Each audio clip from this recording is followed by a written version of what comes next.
Hi, for this purpose of this interview, can you please state your name, date, and where you were born? Geneva Stevens Johnson, 12/27/1937. I was born in Brunswick, Georgia. Mom, would you share with me a little bit about your childhood, your parents, your relationship with your parents? Yes, I had two wonderful parents, I think, uh, Sarah and Johnny. Sarah was a stay-at-home mom, and my dad was the, the breadwinner in the house. Um, I consider ourselves a middle class family. Um, we wasn't really in distress for anything. Um, and my mom, she was always home. If she wasn't going to be home for some reason, we would know it in advance. I I never I couldn't never remember coming home and she not being there and I didn't know it. Um, Can I ask you a question? How yes. many siblings did you have? I had in the house where I grew up. It was three of us, two boys, and I was the girl. And what were the boys' names? Charles and John Henry. Between your mom and dad, who do you think you had a closer relationship, or was it pretty much equal? I think it was pretty much equal. So between the two, who was the disciplinarian?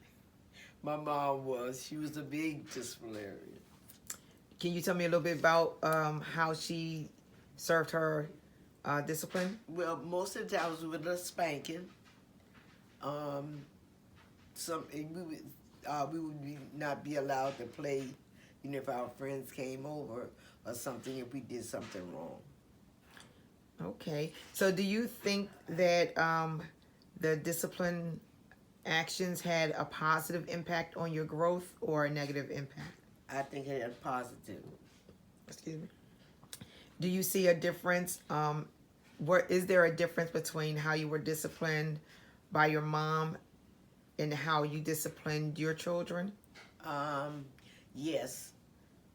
Um, we with my kids, they didn't get as many spankings as I did. I'm sure, um, but they were they did get taps on the butt or on the hand when they did something wrong, um, and also like they had to go to the room or stuff like that. It wasn't They wasn't punished as harsh as I was. What about schooling? What can you share some differences about when you attended school as a child, and the differences now? I mean, not now, but when you sent your children to school. Yes. Uh, when I went to school, um, the teacher was allowed to tap you on the hand. A lot of time they would have like a ruler or something. They would, and all you had to stand in the corner, um, and if need be, they would keep you after school and walk you home. Okay, so what about now? What I mean, not now, but what about When my when? children were going to school, they were sent home if they did something wrong. They were sent home, or they uh, well, it depends on what they did. They might be expelled from school for a day or two, or they might just be sent home for that one day. Uh, that was the difference. So let me ask you: Were you around? Were you in school during the times of segregation? Uh, yes. How do you recall how you felt having to be separated from a different race? Well, I actually it didn't affect me because I guess I was born into that, and that's how things was back then. We had our school. We had our movie theater. We had, you know, whatever, the restaurant. We had, and that's just the way it was. The first time I experienced segregation, I was in Cape May, New Jersey, and I went out to dinner that night alone, which was the restaurant that we had in every night because at that time I was living in a boarding house, and I was sitting there reading a magazine, and I guess he was Spanish, came in, and he was just mumbling to himself and talking in his language, and but I could understand enough to know that he was saying something about me, and he asked for the owner of the restaurant to come out, and he did, and he spoke in his language, but what he was saying was that they shouldn't have me in the restaurant because I would run the customers away, and that's the first time that I experienced segregation, and the owner knew me to come in there every night and eat dinner, so he told the guy when he got to talking, he said, if you want to leave, you can leave, you know, and but that was my very first experience with segregation. Do you recall the story when, after you had me when I was a baby because of my complexion? Yes, when you were born, you came out very, very light, real pale, and I was asking what, you know, cause you was kind of wrinkly, and I was asking the doctor what was you know, was that okay or what was wrong? Why was you so wrinkly? And he said if you had been in a bag of water for 9 months, you would be wrinkled too. And then he also replied, "See, you know, all you always knew who the mother is. You don't always sometimes know who the father is. I guess implying that you were white." Mm-hmm. So, And it was something, I think you were on a bus. yeah, no, I remember I told your pediatrician wanted you to go see orthopedic doctor because they thought something was wrong with your foot. They thought you were gonna have like a club foot or something, and I had got this young man to take me to the doctor for your appointment, and he came in and we were sitting together, and when they called for you to come back, no, I went up to the desk, you know, to register you, and when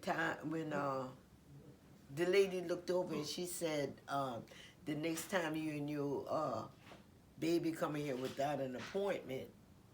And I said, wait a minute. I said, we have an appointment. I said, Dr. DeLay's set the appointment up. And when we got back, she tried to, you know, like smile and try to say something to make up, you know, I guess for what she was thinking because I was dark skinned and the young man that was with me was dark skinned. And I'm coming in there with this real light baby, which everybody thought you were white. They had accused you of being white, you know, when you was real little. Had your mom shared any experiences about how she may have been treated by white folks? Not that I can recall.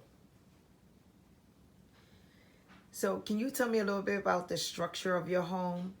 Yes, most of the homes were single home, and also you didn't see two-story house back then, not in my town, and most of them was built like up off the ground, you know, with a porch, and like the living room, the dining room, and the kitchen would be on one side, and the bedrooms would be on the other side. Um, when I was young, like from birth till about, I would say about 13, 11, 12, somewhere around there, the bathrooms were on the back porch. and it was only the toilet. It was no face bowl, no bathtub. We took a bath on Saturday night in a wash tub, the tub that you wash clothes in, and then the rest of the week you would just wash up. You wash your hand, your face, and your private parts and stuff. Until I think I was about 11 or 12 when my father built his first home, and that's when we had like the bathtub, the sink, um, and the toilets, in the room to itself. So comparing now then to now, right now you live in a 5-bedroom house, in-ground pool. Do you feel, looking back at your past, that you were in any way slighted? No, not at all. So how do you feel looking back at your past about the things that you had, Geneva. and the things that you didn't have? Mm-hmm. It's Cammy. I'll call you right back.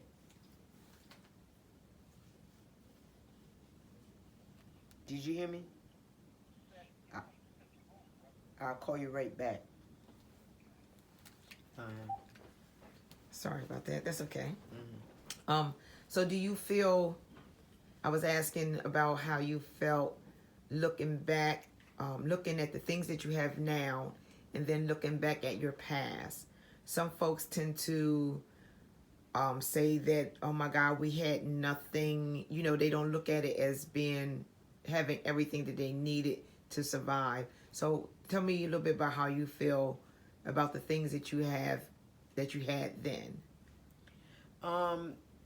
Then I think I had plenty. Considered to some people, some of my neighbors. I appreciate what I have today, but I also appreciate what I had back then because we always had plenty of food, we had plenty of clothes, we had fun. We did family things together. So I wouldn't trade my childhood for what I have now. So tell me a little bit about what your father did for a living. My father worked at a place called Hercules Powder Company, which they have one in Wilmington today. Now I could remember, that's another fond memory I could remember as a child. The magazines would come, from Hercules. And I used to be reading it and I would see the home office in Wilmington, Delaware. Never dreamt. Didn't know where Wilmington was. Never dreamt I would be living in Wilmington one day. So I always think about that. How did I get from there to here? That's cute. Mm-hmm. I remember you sharing with me about your father building or helping build your house. Yes. Tell me a little bit about The that. first home. Yes, where he worked at Hercules. It was electricians there, plumbers. They worked together and they were friends. And when my dad decided to build his first home, they would come in the evening after work and help him. They would work 2 or 3 hours, and until they got the house completed. Did he own his land? Did he own the land? Yes, he did. Yes, before my father passed, he owned like 7 homes. Wow. And he did well back then, because my father he didn't finish school, but he went to night school and got his diploma, and I think he did well, in life. Wow. So how long was my grandmom and my granddad married?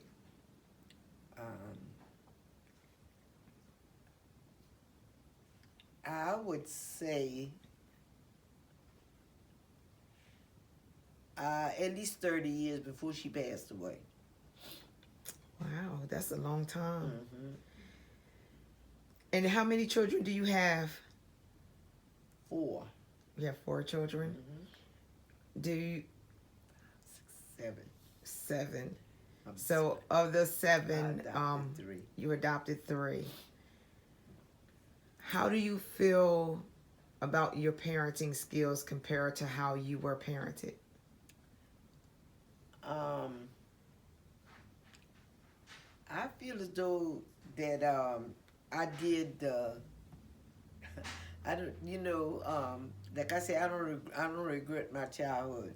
I don't regret the spankings that I got because it taught me if it was wrong, not to do that same thing again.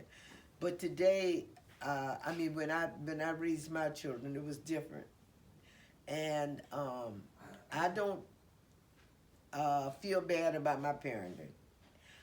I did the best that I could do. Um, so like I don't like I said with with my upbringing, I love my mother and I love my father, and I think they did the best that they knew to do back then, and I don't regret any of it. Any of it. I had someone to tell me one time, the man that he became was on account of his grandparents and the upbringing and the disciplinary that he got. And he said that for every spanking that he got, he wished his grandmother had gave him 2 because it taught him how to be a man, and he did really good, in his life time. So yeah, again, like I think I did what I needed to do to parent my kids, and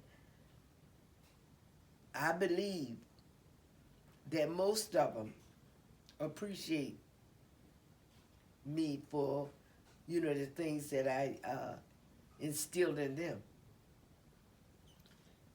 Thank you so much. I really appreciate this time.